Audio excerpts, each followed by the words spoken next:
आज मैं एक बहुत अहम मुद्दे पे बात करने वाला हूं और वो है कि जो हिंदुस्तान के नेवी के अधिकारी हैं इंडोनेशिया में, उनका नाम है कैप्टन शिव कुमार। तो उन्होंने एक सेमिनार वहां इंडोनेशिया में हुआ, उसमें चर्चा हो रही थी ऑपरेशन सिंदूर की।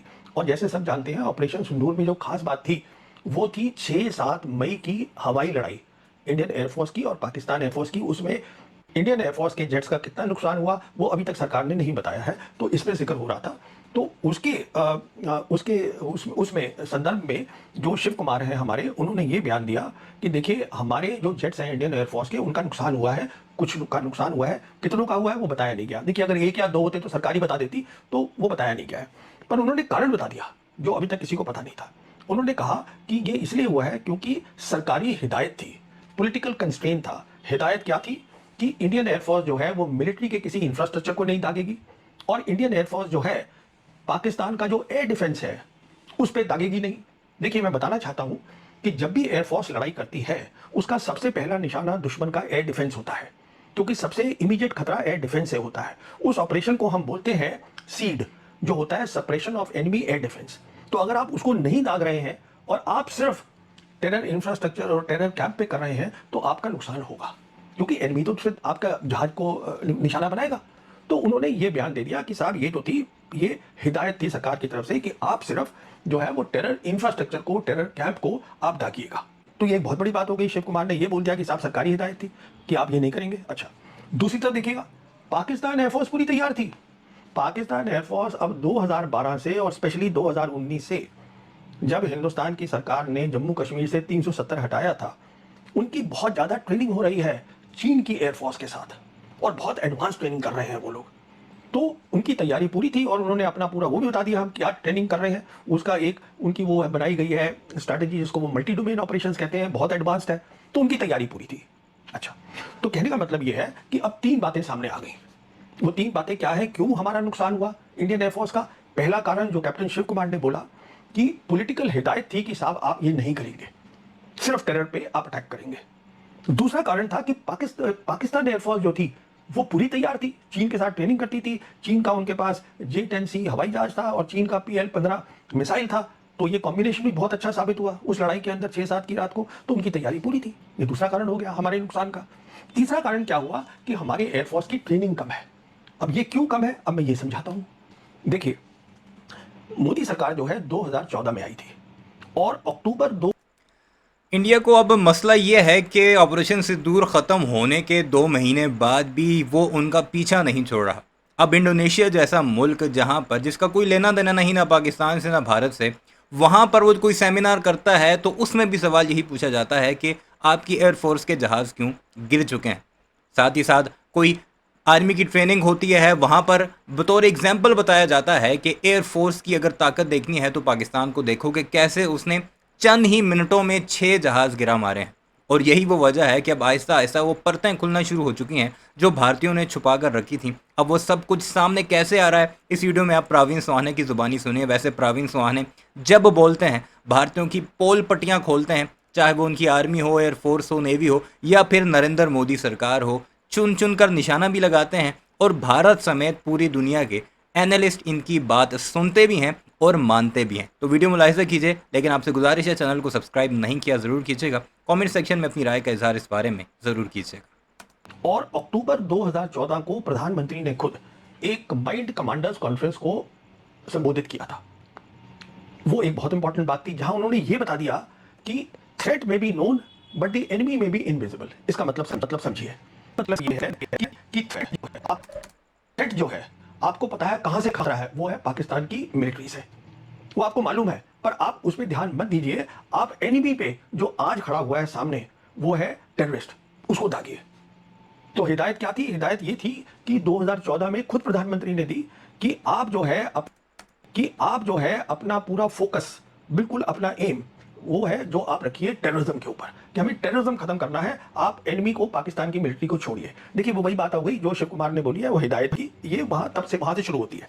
अच्छा, ये एक बड़ी अजीब बात थी, बात तो प्रधानमंत्री ने खुद बोल दी, क्योंकि अब तक क्या हुआ था, जितने भी प्रधानमंत्री हिंदुस्तान के हुए हैं वो दखल अंदाजी नहीं करते हैं कभी उसके अंदर, मिलिट्री के मैटर्स के अंदर वो उसमें नहीं पड़ते हैं। वो जो काम होता है वो रक्षा मंत्री का होता है। तो रक्षा मंत्री क्या करते थे अभी तक, एक ब्रॉड ऑपरेशन डायरेक्टिव देते थे तीनों सेना को। इसका मतलब ये है कि एक आपने हिदायत दे दी कि साहब जो खतरा है हम समझते हैं, मतलब पॉलिटिकल लीडरशिप समझती है खतरा जो है वो मान लीजिए चीन से है, वो पाकिस्तान से, वो बता दिया जाता है। अब इस खतरे का आप कैसे उसको कम करेंगे या इससे लड़ेंगे, ये काम होता है मिलिट्री का, जिसको हम बोलते हैं ऑपरेशनल इंस्ट्रक्शंस। तो रक्षा मंत्री देते थे ऑपरेशनल डायरेक्टिव मोटी मोटी, और फिर फौजों को क्या करना है वो खुद तय करती थी, क्योंकि वो प्रोफेशनल लोग हैं। अभी क्या किया प्रधानमंत्री ने, जब ये इंस्ट्रक्शन दे दी कि आप टेरर पे कंसंट्रेट करिए, पाकिस्तान पे नहीं, पाकिस्तान की फौज पे, तो उन्होंने इंस्ट्रक्शन ही खुद दे दी, जो पहले कभी हुआ नहीं है। अच्छा, तो अगर प्रधानमंत्री दे रहे हैं तो बहुत बड़ी बात है, उसको तीनों सेनाओं ने बहुत सीरियसली लिया। और फिर हमने ये भी देखा है कि मोदी जी पहले प्रधानमंत्री हैं जो कि फौज की वर्दी के अंदर कई बार दिखे, कभी किसी प्रधानमंत्री को हमने नहीं देखा। ये देखिए एक माइंडसेट आ जाता है फौज के अंदर कि भाई मैं डिफेंसिव, मुझे लड़ाई लड़नी है, ऑफेंसिव नहीं लड़नी। इसकी भी एक टर्म है जो कि वर्ल्ड वॉर 2 में कायम होती थी, जिसे बोला जाता था मैगिनो मेंटालिटी, कि आप दीवार लगा लीजिए और अपनी दीवार के अंदर बैठ जाइए आके। अरे बाबा, खतरा टेररिस्ट से थोड़ा है, खतरा पाकिस्तान आर्मी से है। 2004 से पहले ये सारा जो पंगा है वो 1991 में शुरू हुआ था, प्रॉक्सी वॉर का। और 90s के अंदर हिंदुस्तान की फौज रेड्स करती थी। रेड का मतलब होता है हम जाते थे, हमारी फौज, और उनके जो पोस्ट है आर्मी की उस पर अटैक करते थे, वो भी करते थे। दोनों तरफ से काम होता था। तो ये नहीं होता था कि आप टेरर को अटैक कर रहे हैं सिर्फ, अब वहां पे दागिएगा जाके, वो हमने छोड़ दिया पूरा काम करना। तो ये बेसिकली सोच वहां से आई थी, क्योंकि प्रधानमंत्री को तो बातें पता नहीं है, किसी ने बतानी है ना, ये सोच वहां से आई। तो देखिए ये सोच से हमें बहुत नुकसान हुआ। अच्छा, अब आगे क्या हुआ इस सोच में, जब प्रधानमंत्री ने खुद बोल दिया कि आप टेरर पे फोकस करिए, तो उसका नतीजा क्या हुआ, 2019 में बालाकोट हुआ। और उस बालाकोट में क्या हुआ, हमने फिर वही किया था पहले। बालाकोट के अंदर जो इंडियन एयरफोर्स थी उसको बताया गया था कि आप सिर्फ जो बालाकोट में जो वो है टेरर का कैंप है, ये मदरसा वगैरह है, उन पे आप अटैक करेंगे। पर अगले दिन जब पाकिस्तान एयरफोर्स ने अटैक किया तो उसने हमारी मिलिट्री इंस्टॉलेशन पे किया, हमारा बहुत नुकसान हुआ।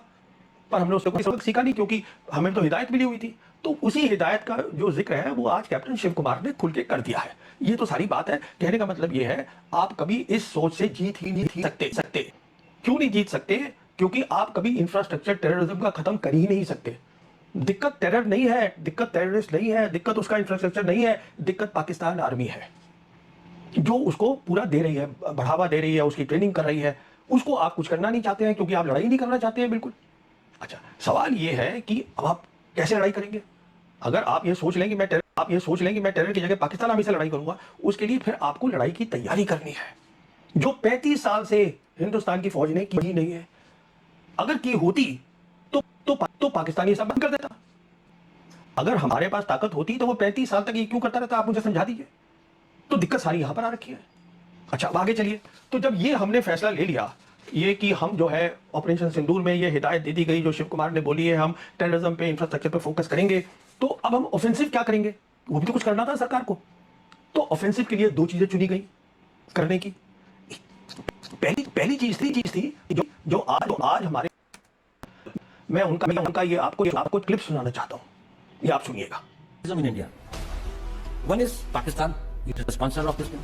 How do you tackle Pakistan? When you change the engagement from the defensive mode, because in the defensive mode you throw 100 stones on me, I stop 90. Still, 10 hurt me, and I can never win, because either I lose or get a stalemate.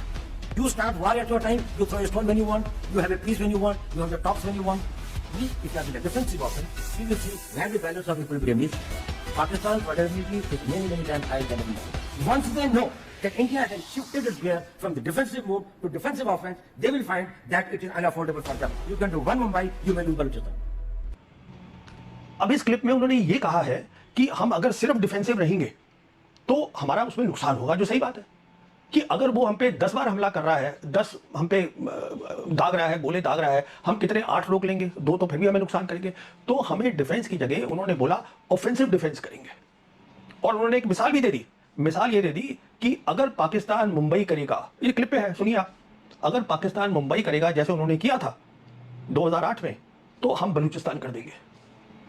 Pakistan ये ना सोचे कि हम बलूचिस्तान में वही नहीं कर सकते जो कि मुंबई में वो कर सकते हैं। ये इस क्लिप में आप सुन लीजिए।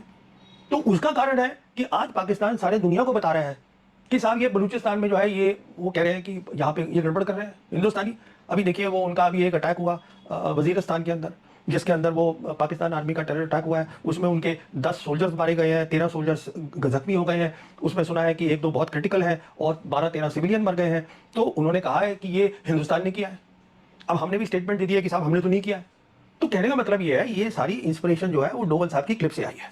अब आगे चलिए, आगे ये हुआ है, हमने मतलब मोदी सरकार ने ये कहा जो कि एक मिलिट्री मुद्दा था। क्या है मिलिट्री मुद्दा? मिलिट्री मुद्दा ये है कि साहब ये जो प्रॉक्सी वॉर है इसको रोकने का, जैसे मैंने बताया, एक ही तरीका है, मैं दोबारा उसको रिपीट कर रहा हूं, और वो ये है अपनी लड़ाई करने की क्षमता बढ़ाइए, जिससे फिर वो नहीं करेगा। ये वो आप करना नहीं चाहते क्योंकि उसमें वक्त लगेगा और उसमें पॉलिटिकल फायदा नहीं है। ये हैं प्रवीण सवाहने, भारत के जाने माने डिफेंस एनालिस्ट। इनकी चंद बातें ऐसी हैं जिनसे हम इत्तेफाक नहीं रखते, आप भी शायद ना रखते हो, वो कमेंट सेक्शन में ज़रूर बताइएगा। बाकी इनकी कई बातें ऐसी हैं जिससे हम मुत्तफिक हैं, जिसमें नरेंद्र मोदी सरकार को उसकी औकात दिखाना, सच बोलना, क्योंकि भारत के मीडिया में बहुत चंद लोग ऐसे रह चुके हैं जो हकीकी बातें करते हैं, बाकी तो सारे उनके गोदी मीडिया के पालतू हैं जो कि नरेंद्र मोदी की पेरोल पर काम करते हैं। चैनल को सब्सक्राइब नहीं किया ज़रूर कीजिएगा और अपनी राय का इजहार देना बिल्कुल मत भूलिएगा।